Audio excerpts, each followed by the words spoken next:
خفق الفؤاد بأضلعي وشجاني، وترقصت طربا لكم أشجاني.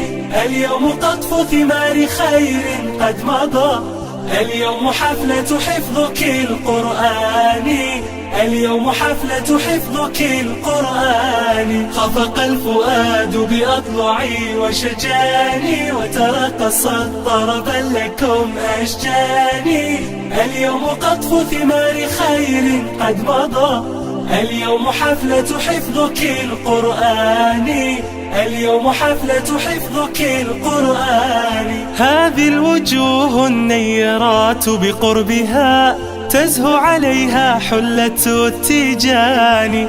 15 بكن قد انتشأت وتفخرت صدقا على الأقران. أنعم به جمعا كريما طيبا، أنعم بكل الطهر والإحسان. مضت السنون وحان وقت حصادك، لله درك يا ابنة الشجعان. هذه الوجوه النيرات بقربها تزهو عليها حلة التيجان. 15 بكن قد انتشأت وتفخرت صدقا على الأقران. أنعم به جمعا كريما طيبا، أنعم بكل الطهر والإحسان. مضت السنون وحان وقت حصادك، لله درك يا ابنة الشجعان، لله درك يا ابنة الشجعان. خفق الفؤاد بأضلعي وشجاني، وترقصت طربا لكم أشجاني. اليوم قطف ثمار خير قد مضى، اليوم حفلة حفظك القرآن، اليوم حفلة حفظك القرآن. خفق الفؤاد بأضلعي وشجاني، وترقصت طربا لكم أشجاني.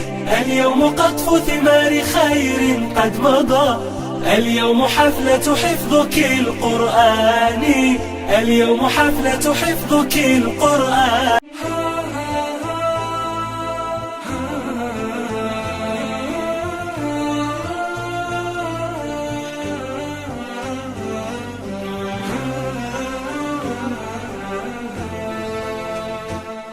تاج على فوق الجبين كشمعة وسط الظلام، يحمل له فتيات خير هن نورا منتظر. يعمل لكي يخرجن جيل إرادة يبني الحطام، يدعى بتاج كرامة يسعى ليلبسنا الدرر، يسعى ليلبسنا الدرر. لله نوحي عزمنا وبه سنبلغ حلمنا، حلم الكرام الأعظم قرآن ربي زادنا. هيا لنبدأ بالعمل، سنصر لا لن نمل لنعيد. أعوذ بالله من الشيطان الرجيم.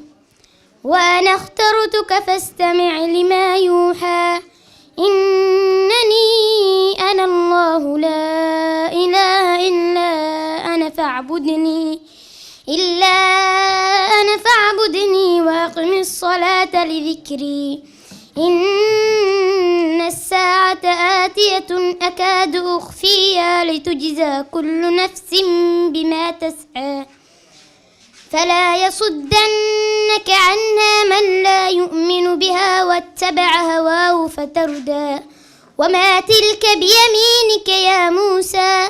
قال هي عصاي أتوكأ عليها وأهش بها على غنمي ولي فيها مآرب أخرى. قال ألقها يا موسى، فألقاها فإذا هي حية تسعى.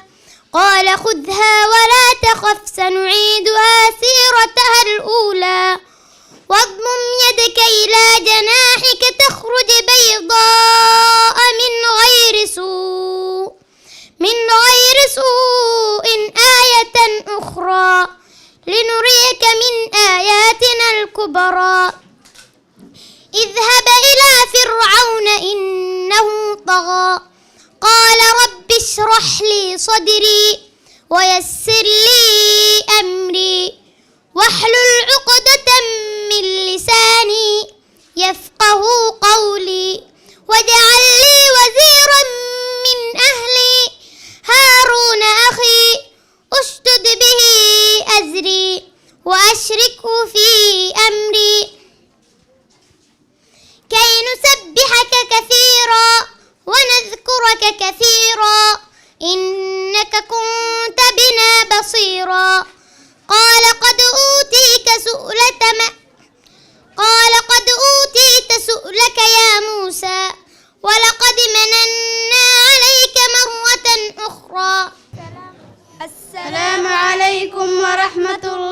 وبركاته. نحن طالبات متخرجات من مركز نور الإسلام، وقفنا هنا لنهدي إليكم أنشودة بعنوان سوف نبقى هنا. سوف نبقى هنا كي يزول الألم، سوف نحيا هنا، سوف يحلو النغم. من توامى الانتان ودنسا بدن قلبي غير يا أنكو تام بدن فرحة بندر ميا فرحة سايدة درن حفلة سغيني حفلة قالية وفن وحل جبون يا جوي قالية وعن قلت به ينبا ما انت بوحدة السغن ما إلس بما ابتن بميس قلبي غيشذن هكذا لنو دبل دقدب شذا دربان نوتم هكذا صوم من هكا لحمتن أنبا بركولا ذاتك ميشا صوتبا أنتم خير الأمم ما انت وما انتان ودنساقهم بدن قلبي غير يا أنكو تامئ وحد حمد ذا يود القاذا نيرا ورد ذيك عقنا يا كهيان بلدن وحد حن كسمنا يا كادقنا قل قلن وحد حن درتي وسيح ديم الهواس لها بأن قوشة وحنا أرسل قل داسي وقليل انت قس بيدي قرت ذين ميدلا عقلي ومدن قاويقين واحدا ما هدي سنانيان عالم كي مطلقا ما انت وما انتان ودنسى قيم بدن قلبي غير يا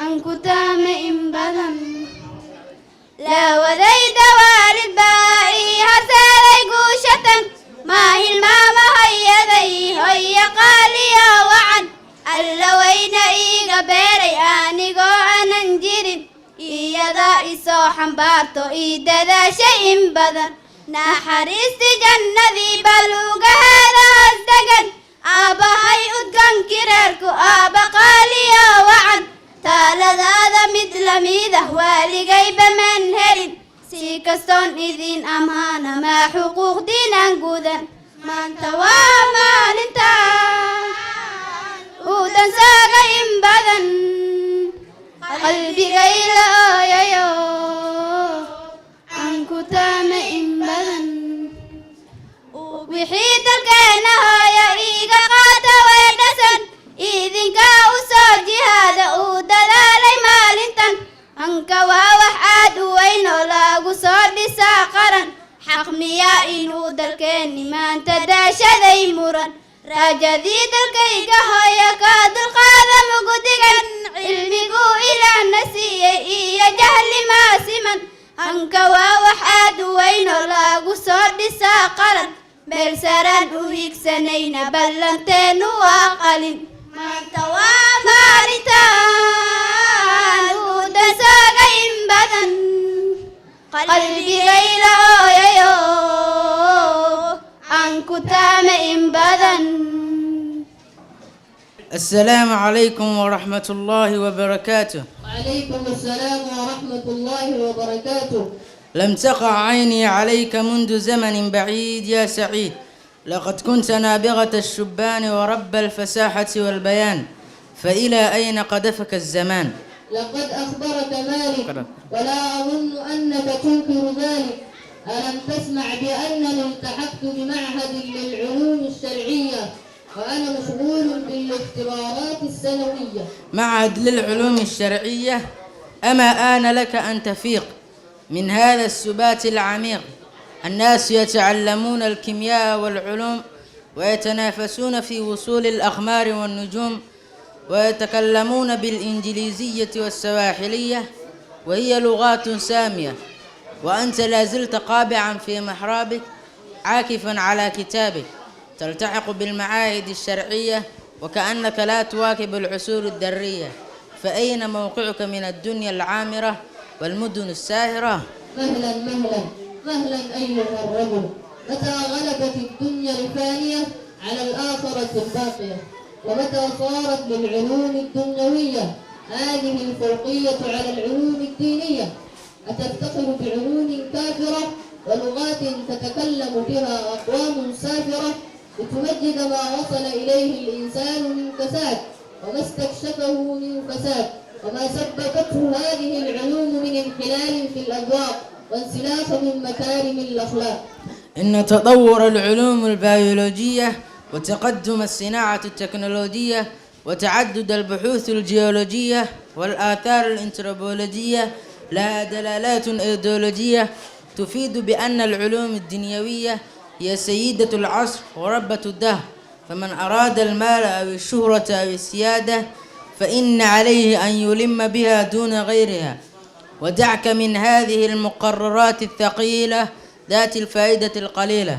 لو كانت لتلك المدارس الحكومية التي ترتادها فائدة لعلمتك شيئا من آلام الحوار السائدة، ولو أردت لجاريتك في المصطلحات ولصرعتك بغريب المفردات، لكنك تحكم على الأمور دون برهان وتتسرع فيها دون تمهل وسآل، وهذا يشير إلى ضعف الحجة وانعدام المحجة.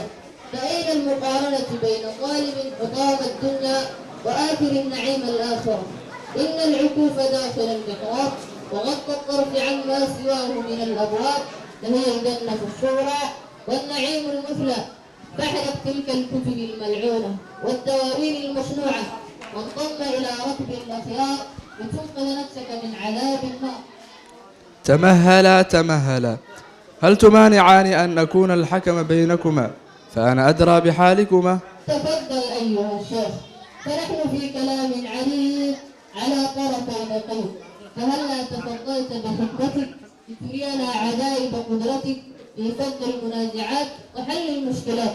إنني لا أجزم بأن كل كلامي در مسبوك أو درهم مسكوك، لكنني أضيء لكم الطريق بما حباني الله من فهم دقيق، وما عشته من تجارب صعاب، وقرأته من مفيد كتاب، علها تخفض من حماسكم وتهدئ من أنفاسكم. فهل تصغوان إلي وتتوقفان في الحكم علي إذا لم يردكما حكمي ولم يقنعكما فهمي؟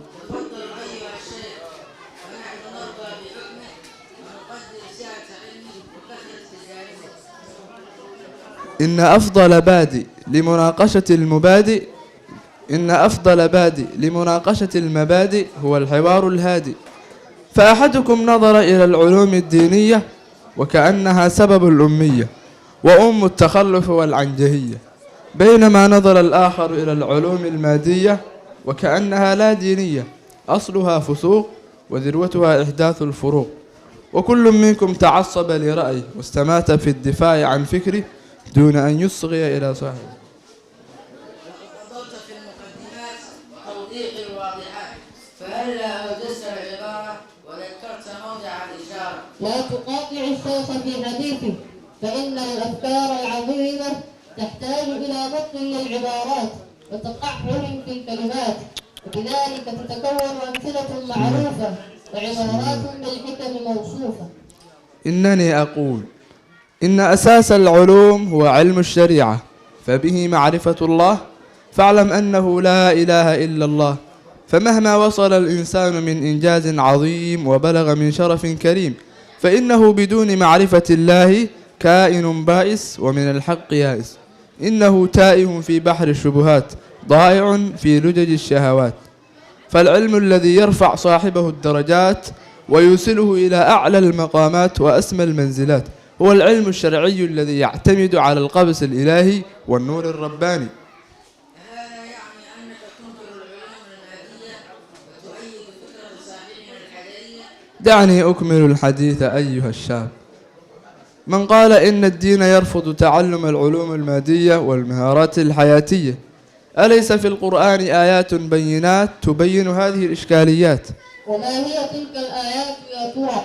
فالوحي قد انقطع من الورع حين وضع النبي عليه الصلاة والسلام تحت الثرى. يقول الله تعالى: ولا تنس نصيبك من الدنيا أن اعمل سابغات وقدر في السرد فامشوا في مناكبها وكلوا من رزق. هذه كلها آيات واضحات لا تحتاج إلى شروحات، وهي تأمرنا بالاستغناء عن غيرنا بالعمل لأخرانا دون نسيان دنيانا، وتتكلم عن هندسة الدروع وحرث الزروع، وتحث على إعداد النفوس وتعطينا في التقوي دروس. فمن أين استنبط أفكاره واستخرج أسفاره من يراها علوما كافرة وفنونا سافرة؟ ألا تفتحون كتب التاريخ لتروا البصمات الأولى لعلماء المسلمين في هذه العلوم، وكلها كانت تدرس في المساجد وتبحث في المعاهد. فنحن نحتاج إلى العلوم الدينية لمعرفة هدف وجودنا لأنها الرسالة الربانية، ونحتاج إلى العلوم المادية لفهم السنن الكونية لأنها تجارب البشرية.